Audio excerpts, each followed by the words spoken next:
بسم الله الرحمن الرحیم. در برنامه گذشته با فرضهای وضو از دیدگاه فقه حنفی آشنا شدیم.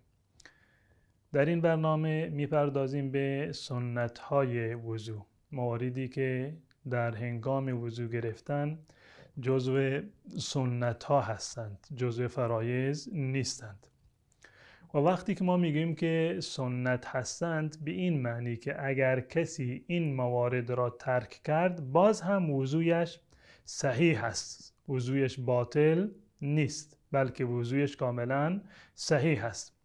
و سنت بر دو قسم هست: سنت مؤکده، سنتی که تأکید بیشتری بر آن شده، و سنت غیر مؤکده. سنت غیر مؤکده را فقها هم معمولاً به مندوب یا مستحب هم تعبیر میکنند. اگر یک جایی شنیدید که یک فردی گفت که مثلا فلان چیز سنت و مستحب هست، تعجب نکنید، زیرا که در واقع مستحب یا همون مندوب هم یک بخشی از همون سنت هست، یعنی عملی که رسول الله صلی الله علیه و سلم انجام داده، منتها روی آن تأکید کمتری شده.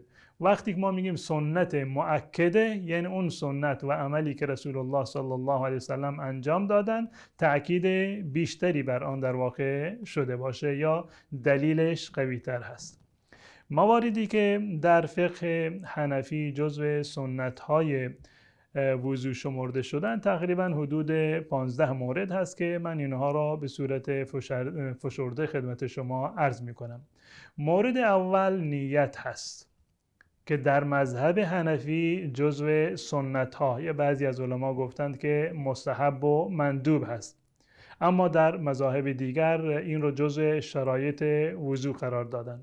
نیت یعنی چی؟ نیت یعنی این که انسان قبل از وضو گرفتن تصمیمش و ارادهش از این وضو این باشد که حالت حدث رفع بشود، یعنی اون حالت بیوضویی از بین برود. یا این که مثلا نیتش این است که من برای این که بتوانم نماز بخوانم میروم وضو میگیرم، این میشود نیت نماز که در فقه حنفی جزو سنت ها هست. مورد دوم بسم الله گفتن هست که قبل از وضو بگوید بسم الله یا بسم الله و الحمد لله یا مثلا بسم الله الرحمن الرحیم. مورد سوم و سنت سوم شستن دسته ها در ابتدای وضو تا بند دست، 3 مرتبه دسته ها را بشوید. شستن دسته ها قبل از وضو، دسته ها تا بند دست به صورت کامل 3 مرتبه شسته بشوند، این هم جزو سنت های وضو هست. و هنگامی که انسان از خواب بیدار می شود تأکید بیشتری شده، یعنی اهمیت بیشتری باید بدهد، وسوسه بیشتری داشته باشد برای شستن دسته ها تا بند دست. چهارمین مورد مسواک زدن هست، زیرا که رسول الله صلی الله علیه و سلم بر این تأکید کردند و فرمودند لولا ان اشق علی امتی لامرتهم بالسواک مع کل وضو. اگر بر امت من سخت نمیگذشت من دستور میدادم که در هر وضویی باید مسواک بزنید.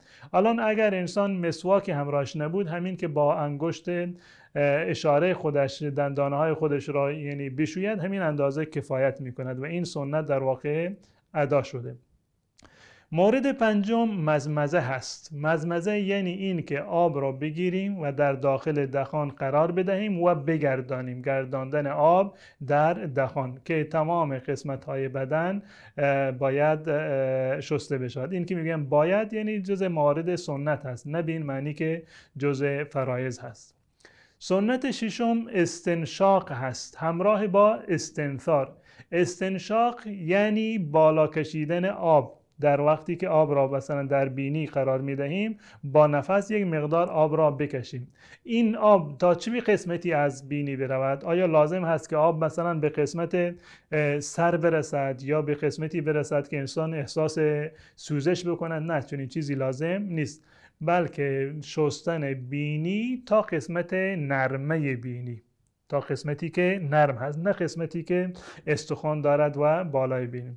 هم استنشاق بالا کشیدن آب و هم استنثار یعنی دفع آب با فشار نفس. این هر دو مورد جزء سنت ها هستند که با دست راست آب بگیرد، در دهان و بینی بکند و با دست چپ استنثار بکند و آب را از بینی خودش در واقع خارج بکند. و مورد هفتم مسح تمام سر هست که در بحث فرایض وضو هم خدمت شما عرض کردم که صرفاً یک بار انجام بدهد، زیرا که اگر بخواد 3 بار این را انجام بدهد این در واقع تبدیل به شستن می شود. قبلا تفاوت غسل، شستن و مسح را خدمت شما بیان کردم. مسح 1/4 سر واجب هست و ببخشید جزء ارکان هست در مذهب حنفی و مسح کامل سر جزء سنت ها هست.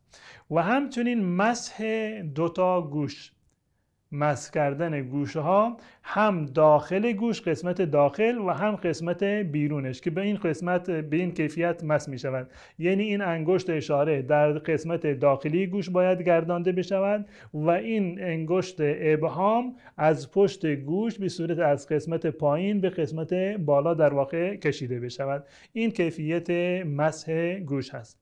و همچنین خلال کردن ریش برای کسی که ریشش به اصطلاح پرپشت هست و خلال کردن انگشتان دست و پا، یعنی با یک انگشتی در لابلای انگشتان دست و پا را در واقع به این کیفیت مسح بکند و خلال بکند. و 3 مرتبه شستن تمام اعضا، اهم از دستها یا پاها یا صورت، 3 مرتبه شستنشون در واقع سنت هست. اگر 1 مرتبه شستین هم کفایت میکند، 2 مرتبه شستید هم کفایت میکند، 3 مرتبه شستنش دیگه کامل ترین حالت هست و بیشتر از 3 مرتبه شستنش در واقع در دایره اسراف وارد میشود. برعکس مسح سر عرض کردم که هر عضوی باید 3 مرتبه شسته بشود به استثنای مسح سر که صرفاً باید 1 بار انجام بدهند که اگر تکرار بشود تبدیل می شود به شستن. و سنت 12 ترتیب هست، یعنی به همین ترتیبی که در قرآن آمده به همین ترتیب ما باید وضو بگیریم.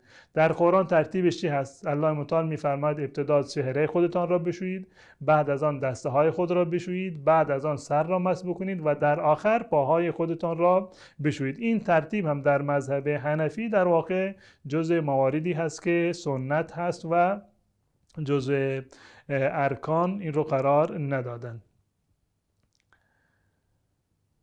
و مورد دیگری که در این زمینه ذکر شده بحث تیامن هست. یکی دیگر از سنت ها، 3مین مورد تیامن هست، یعنی آغاز کردن از سمت راست. همون گونه که ترتیب در میان شستن صورت و دست مثلا لازم هست و جز سنت ها هست در مذهب امام ابو حنیفه رحمت الله علیه، تیامن هم جز سنت ها هست. تیامن یعنی این که ابتدا یمین دست راست شسته بشود، بعد از آن دست چپ شسته بشود. ابتدا پای راست شسته بشود و بعد از آن پای چپ شسته بشود. و مورد 14 موالات هست، یعنی این که این موارد یا این اعضای وضو باید پی در پی شسته بشوند، به این صورت که یعنی قبل از این که عضو دیگر خشک بشود باید عضو دیگر هم باید شسته بشود. نباید در میان وضو این اندازه فاصله بیفتد که مثلا که فردی چهره خودش رو شسته الان نشسته با یک فرد دیگر حرف میزند تا اینکه چهرهش کاملا خشک شده، بعد از آن چیکار میکند؟ دسته ها را میشوید. این از نظر شرعی درست نیست، بلکه باید در میان اعمال وضو و افعال وضو باید موالات باشد، پی در پی پشت سر هم باید این گونه این اعضا را بشوید. و مورد 15 به اصطلاح مسح اعضا یا مالیدن اعضا در هنگام شستن هست. صرفا این که شما آب مثلا روی یک عضو بریزید و اون دست رو نکشید این فرض ادا شده، اشکالی ندارد وضویتون، اما سنت هست که دست بکشید. یعنی وقتی که دست را مثلا میشویید به این صورت دلک، یعنی مالیدن عضو در هنگام شستن، این هم جزء مواردی هست که در فقه حنفی جزء سنت ها بیان کردند. اینها مواردی هست به صورت کلی 15 مورد که خدمت شما عرض کردم در فقه حنفی جزو سنت ها هست، به این معنی که اگر کسی اینها را انجام داد که باید انجام بدیم، بهتر است که انجام بدیم، زیرا که روش و سنت رسول الله و توصیه ایشان هست. اما بالفرض بنابر دلایلی اگر کسی انجام نداد، وضوعش در واقع صحیح هست و نمازش بعد از آن هم صحیح خواهد بود. و در برنامه دیگر انشاءالله برخی از مستحبات وضو را خدمت شما عزیزان بنابر فقه حنفی بیان خواهم کرد. و السلام علیکم و رحمت الله و برکاته.